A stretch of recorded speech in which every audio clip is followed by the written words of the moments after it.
My name is Scott Dicker. I'm the Market Insights Director for Spins, and we're going to walk you through some of the trends that we're seeing through our data and what that kind of means for the year coming forward. For anyone who's not familiar, the data that we look at is point-of-sale data. Through our partnership with IRI, we have the conventional channel, your Targets, Krogers, CVS's of the world. We have the natural channel that's proprietary to us, a specialty channel. I'm excited to announce that we're adding GNC to that list as well. So some big news to really get a complete picture of that specialty supplement space. As well as e-commerce, we have access to Amazon data as well. So it's really a lot of where the innovation happens. We're tracking it. It's harder and harder for a bottle of vitamin C to be sold at retail without us being able to track it. Most of today, I'm going to be talking about the retail channel of natural plus conventional. And if I shift to any other channel, I'll try to make note of it.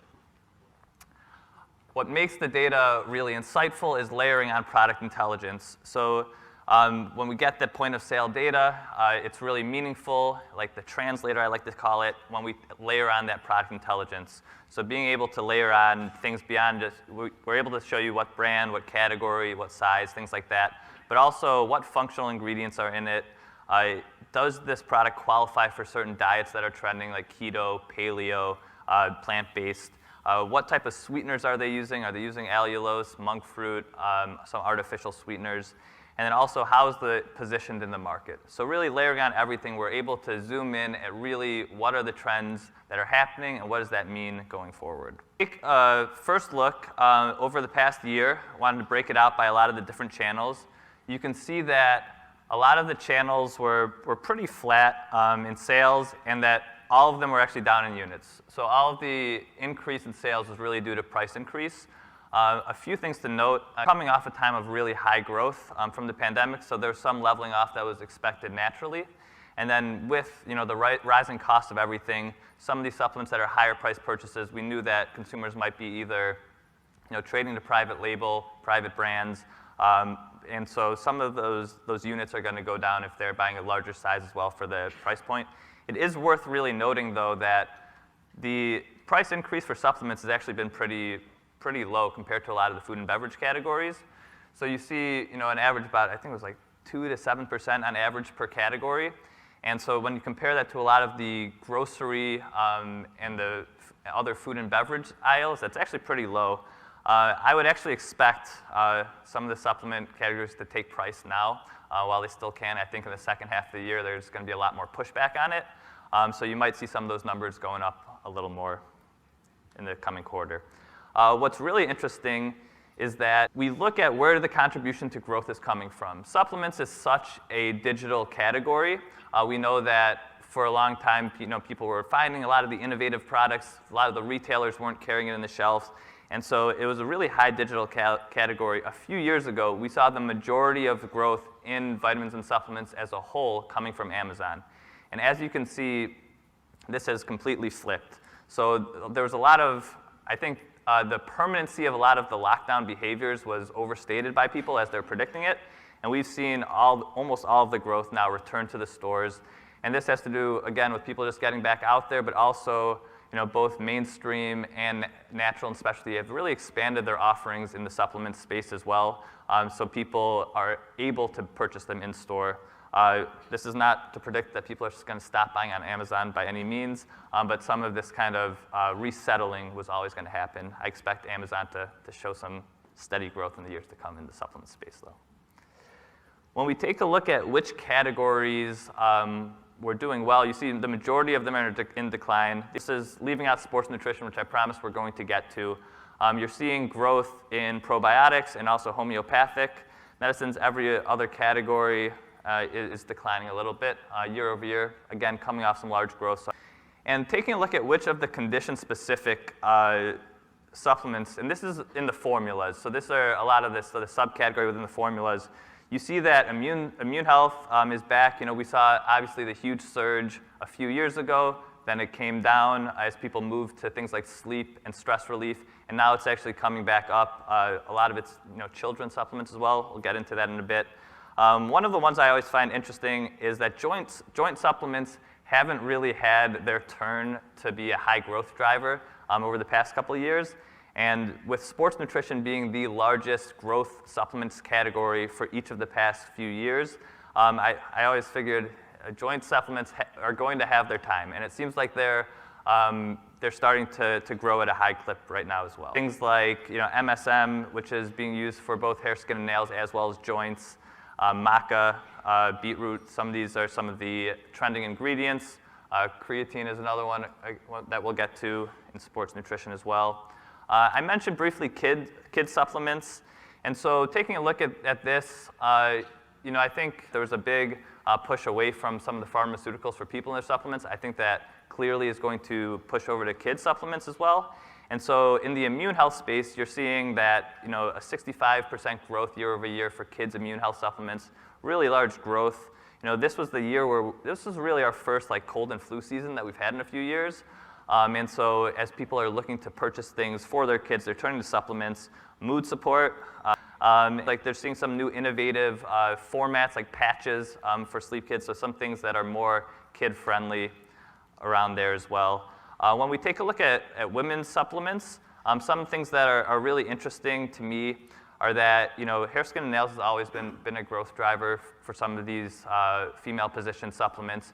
But you're seeing the fastest growing health focuses in reproductive health and libido boosters and things like that. This is a category that's really been male focused for a lot of the supplement spaces. So you're seeing a lot more of these products positioned towards women, and you're seeing a large growth in that segment as well. So we wanted to dedicate a full segment to sports nutrition because this is the fastest growing category over the past couple of years. It's where a lot of the trends come to innovate that are in food and beverage as well. You go in every aisle now, there's protein-packed items, there's functional ingredients, and a lot of this is stemming from the performance nutrition space. I really like to call it active lifestyle nutrition. Not everyone is playing sports when they do it. Not everyone's even being active when they take these products, but it's closer to the truth than sports nutrition now. And so when we look at sports nutrition, as a whole, I'm going to focus mostly on the supplements because we're at the state of supplements today, but wanted to show you that these are the main categories where I'm looking at sports nutrition. So energy and sports drinks, I think the crossover from sports nutrition brands making energy drinks has been really one of the biggest disruptors in the industry in the few years. You see people who have traditionally made powdered pre-workout products only, making the ready-to-drink version of the pre-workout, and then just shifting and presenting it just as an energy drink and doing very well at doing so. You see protein meal replacements, it's up 10%. There's a little more price increase on that as well, though. And then performance nutrition supplements up, almost 37%. So really, driving a lot of the growth from what's growing in VMS to begin with. And as we break out, what does this mean? These are what the categories that we're looking at for the performance supplement space. You see hydration, huge category, growing almost 80%. Pre-workouts, and my big trending ingredient pick for the year is creatine, and it's up a strong 100% last year, already up 120% year over year here.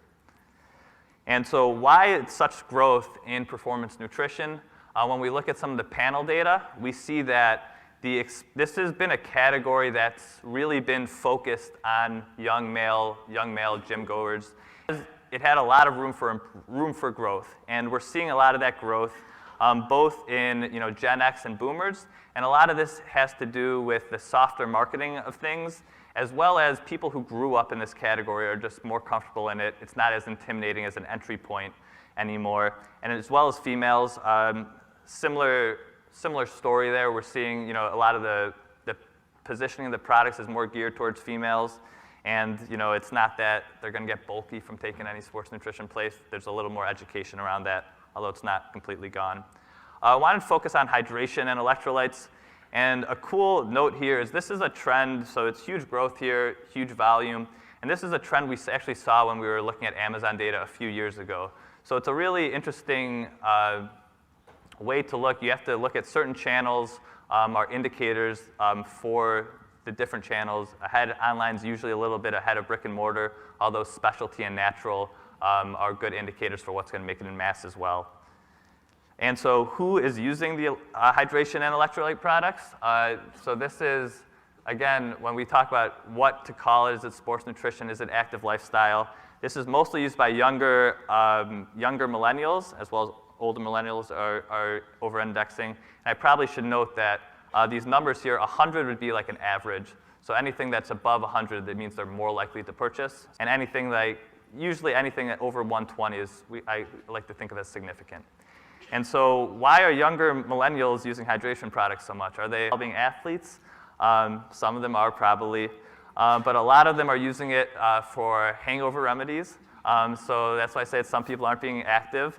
But it's an interesting way to look. This category and supplements in general, you could think a little bit outside the box on how you market products because there are other uses for it. And there's also a new trend, not endorsing it, but of college kids using a lot of hydration products as they're drinking. I think it's called a Borg. It's a TikTok trend. So companies are endorsing that, but it is an interesting trend as people use these hydration products for a lot of growth. Creatine I mentioned, this is an ingredient I'm really excited for. It's been around for 20, 25 years, and it's really continued. I don't think there's any sports nutrition and supplement ingredient, and maybe very few ingredients in general with more research on it than creatine. So it has kind of a strong base of consumers, but there's a lot of room to grow, expanded audience. So I mentioned performance nutrition is really a category that's been zeroed in on young men for so many years, and you can't think of more of an ingredient that would fit that bill than creatine. But we're seeing now researchers who are female studying creatine on females. There's studies on taking creatine throughout the menstrual cycle. You're seeing influencers who are female talking about creatine and really widening the audience for an ingredient that's already pretty mainstream. But thank you guys very much. If you have any questions, would love to hear from you.